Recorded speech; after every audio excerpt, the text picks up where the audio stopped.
Gemini, Sun, Moon, Rising, and Venus placements, and of course, ating mga cross-watchers. Magandang araw po sa inyong lahat. Welcome or welcome back po. This is Abono Magos PH. My name is Angel Francia Feliciano. Now, in today's video, Gemini, alamin natin kung ano yung mga blessings na matatanggap ninyo sa taong 2025. Now, paalala lang Gemini, lahat po ng readings ko dito ay lahat ng tarot readings ko dito sa YouTube channel na to ay general reading. So, ibig sabihin, di po lahat ay makaka-resonate. Ayan. Okay, Gemini. First blessing, Gemini, you have determination, advancement. Wow! Advancement, this is pag-usad. This is pag-upgrade ng buhay. Wow, isa sa mga blessings na matatanggap ninyo sa taong 2025 Gemini is advancement sa buhay. Pag-usad, pag-unlad. Okay, lahat ng determinasyon ninyo magbubunga, no? And mabibiyayaan ka ng focus. So, this is you. Lalo kang makapag-focus sa work, focus sa sarili. Ayan. Resourceful. Mabibiyayaan kayo ng pagiging resourceful, Gemini. Ayan. Next blessing, Gemini, you have the cute penguin. Community, loyalty. Okay, lahat ng mga tao sa paligid mo, Gemini, sa taong 2025 ay magiging loyal or wala kang magiging problema sa kanila. So, isa yan sa napaka magandang blessing, no, na matatanggap sa taong 2025. Yung person mo, loyal sa'yo, magiging loyal, committed, yung mga community, kung saan ka nabilong, wala kang makakaaway, lahat gustong-gusto ka, lahat makakasama mo. I mean, maganda ba ang pakikisama sa'yo or maganda rin ang pakikisama mo? So, mafe-feel mo yung relationship mo sa person mo, sa mga kasama mo sa work or within your community. Mararamdaman mo na tanggap ka, loyal sila sa'yo, or mafe-feel mo na this is where I belong. It's a blessing to be with the right tribe, no? To be with the right people, kumbaga. Loyal lama. Okay, again, lumabas yung pagiging loyal. Persistent and peaceful. Fortitude. So, this means na kung anumang mga problemang darating, pagsubok na darating sa inyo, Gemini, sa taong 2025, malalagpasan mo. And yung iba sa inyo din, isa sa mga blessings na nakikita ko is lalakas ang inyong sigla, stamina, yung pangangatawan ninyo. So, sa mga Geminis natin dyan na nagkakasakit lately sa taong ito, sa taong 2025, makaka-recover. Ayan, lalakas ang inyong pangangatawan. Kasi yung mga lama, malakas yan. Mga lama, sila ata yung nakakakyat ng kambing ba yun, mga lama.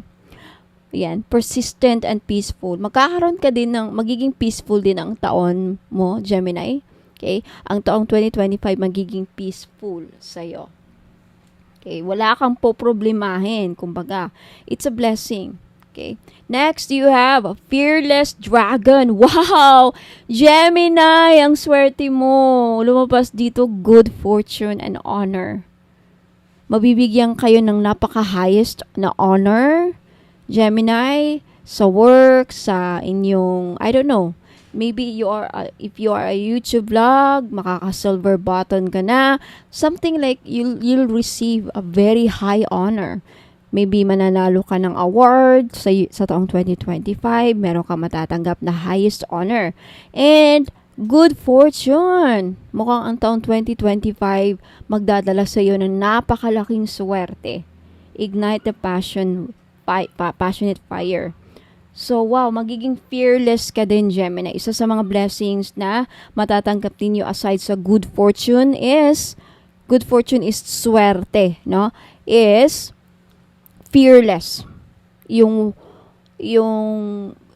kung ano man ang takot na nararamdaman ninyo, walang takot wala kayong takot na mararamdaman sa taong 2025. That's why lumabas yung lama na any problems, kasi mga problema, mga pagsubok sa buhay, hindi yan mawawala sa atin. Pero kaya-kaya mong harapin. Kayang-kaya mong lagpasan. Wow. Nice. And you have loyalty, honesty, dependability. Isa sa mga blessings na matatanggap ninyo, Gemini, is either makakakilala ka ng bagong tao, bagong kaibigan, bagong makakilala, or yung person mo ngayon, kung yung kinakasama mo na, kung meron ka ng kinakasama, mukhang sa taong 2025, magiging loyal sa'yo. Ayan. Someone will protect you pa. So, sa taong 2025, isa din sa mga blessings na matatanggap mo, Gemini, is you will be protected. Makakatanggap ka ng protection and guidance. Wow, between heaven and earth. Someone will protect you and guide you between heaven and earth. Wow. Isa sa napakalaking biyaya, no? Yung may gumagabay sa iyo at nagpoprotekta sa iyo para hindi ka mawala sa landas, Gemini. Hindi ka mapahamak, mga ganyan. Ang ganda. I like it. Okay, lagay natin dyan dito. Next blessing, you have wise crocodile. Wow, so confidence. Isa sa mga blessings na matatanggap mo, Gemini, is mabibiyayaan ka ng malakas na confidence. Wow, congratulations. Okay. Next, you have busy hummingbird. Take a break, discover, and enjoy the sweetness of life. So, sa taong 2025, Gemini, mukhang mai-enjoy mo ang taon na ito. It's all about your happiness. Mukhang magiging happy ka sa buong taon. Buong taon magiging happy ka. Okay, I see a lot of enjoyment. Mukhang meron ka ding wish na may kahilingan matutupad sa iyo, and swiftness. Mabilis ang progress sa mga nilalakad. Swiftness kasi yung mabilis. So, mabilis lang mga process ng visa, yung pag-deal ng lupa, siguro agad-agad makakabenta. Ang bilis ng mga galaw-galawan, ganon. Progress. Next, you have Crow. Mystery Cycle of Life, sorry.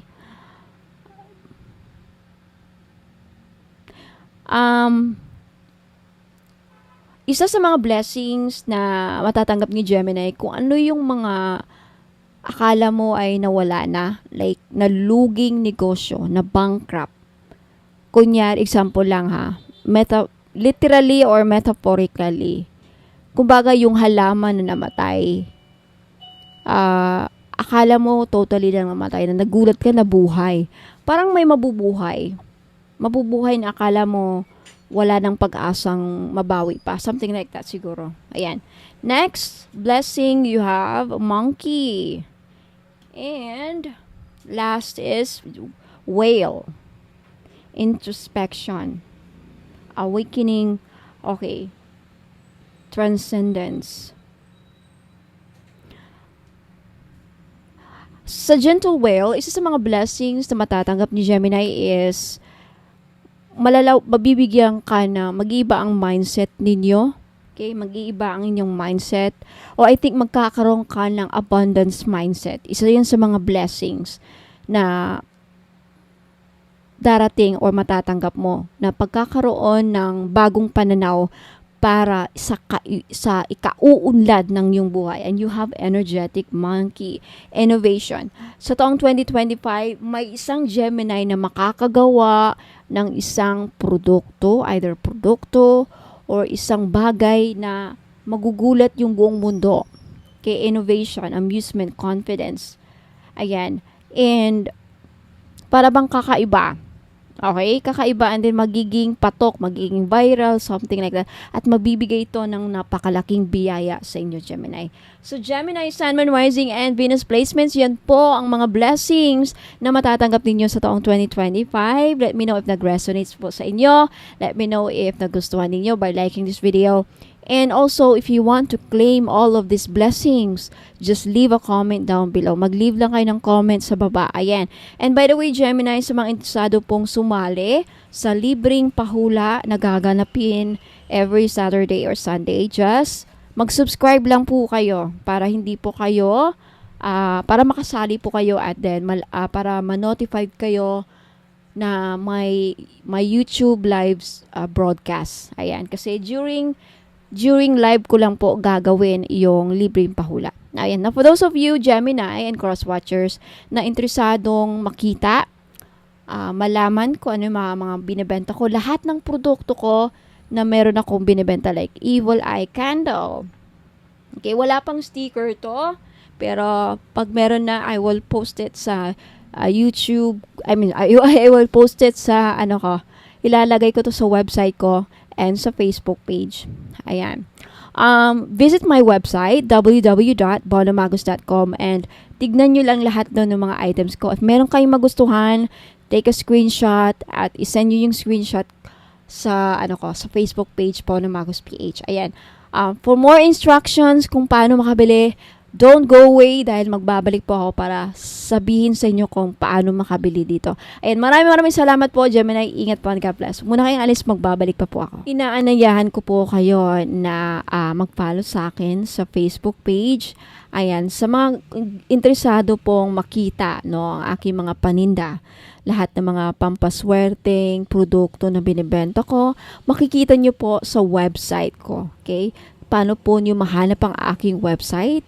Kung pupunta po kayo dito sa aking YouTube channel, sa homepage ko, makikita nyo po dito yung description ng aking YouTube. Ayan po. Pag i-click nyo yan, makikita nyo po yung description ng aking YouTube channel. Sa pinakababa po, nandyan po ang mga links ng aking website at Facebook page. And to make sure po na ako po ang nafa-follow ninyo sa Facebook page at hindi po yung gumagaya sa akin na scammer, mag-ingat po kasi may gumagaya po sa Facebook page ko. Pati profile pic ko, pati mga postings ko, pati lahat na ng mga pinopost ko, ginagaya, live selling, lahat na ginagaya. Pero hindi lang po nila magagaya yung mode of payment ko. Lagi ko po kayong papaalahanin na yung mode of payment ko po, 3 lamang po. Okay? GCash, CIMB Bank, at Maya Wallet. Wala po akong BDO, wala po akong BPI. Yung bank ko po, iisa lang. CIMB Bank lang po. At iisang pangalan lang po ang magre-receive ng inyong pambayad. Angel Francia Feliciano. Pag iba pong pangalan ang papadalhan ng inyong pambayad, ingat po, scammer po yan. Baka akala nyo ako yung isang Bono Magos na nakakausap nyo, but then magugulat kayo, hindi Angel Francia Feliciano ang papadala nyo ng pera. Scammer po yan, mag-ingat po, hindi po ako yan. Okay? So ayan po. Now, punta lang kayo dito sa aking YouTube channel homepage, and then makikita nyo yung description ng aking YouTube, at sa pinakababa andyan po yung links ng aking website. Sa website po, makikita nyo po ang lahat ng produkto na meron ako. Okay, kung nakikita nyo yan, may dalawang nakalinya dyan sa taas. I-click nyo lang yan at then lalabas na po yung mga menu. Makikita nyo dyan yung mga bracelets and amulets. Ayan, i-click nyo lamang yan and then lalabas na dyan yung mga bracelet. I-click nyo lamang yung picture. Yan, para makita nyo yung description ng mga product ko. Nakasulat dyan yung benefits, paano gamitin, instruction, ayan. Balik na naman kayo. Ayan, andyan po lahat. Yung services ko, yung tarot reading, magkano, and then yung mga spell jars nakalagay po dyan. Although hindi pa totally tapos yung website ko kasi ongoing pa rin, under construction pa rin, pero at least meron na kayong makikita mga produkto and then pwede na kayong bumili. Paano bumili? Kung hindi kayo sanay na bumili dito sa website ko, okay, pwede naman dito kayo bumili kung may mga card kayo, mga PayPal kayo, may PayPal kayo. Pero kung wala, okay, just take a screenshot. Okay, so gusto nyong bilhin ng mga crystal necklace, ayan, i-click nyo lang yan mga madam at sir, yung mga picture para makita ninyo. Lalabas yung mga description, makikita, mababasa ninyo kung para saan tong crystal na to. Take a screenshot of the item. And then, pagkatapos yun ang makuha, pagtapos na kayo sa mga screenshot ninyo, na-screenshot nyo na yung mga gusto nyong bilhin, ipadala nyo po dito sa Facebook page. Dito po kayo mag-click to make sure na ako po yung nafa-follow ninyo. Ayan. Mariredirect kayo din. I-message nyo sa akin yung mga, ipadala nyo sa akin sa messenger yung mga screenshot ninyo na nakuha nyo sa aking website. And then dun po ang ating transaction. Okay? So maraming salamat. Ingat po sa mga scammers ngayon. Okay? Ingat po and good luck. Maraming salamat po.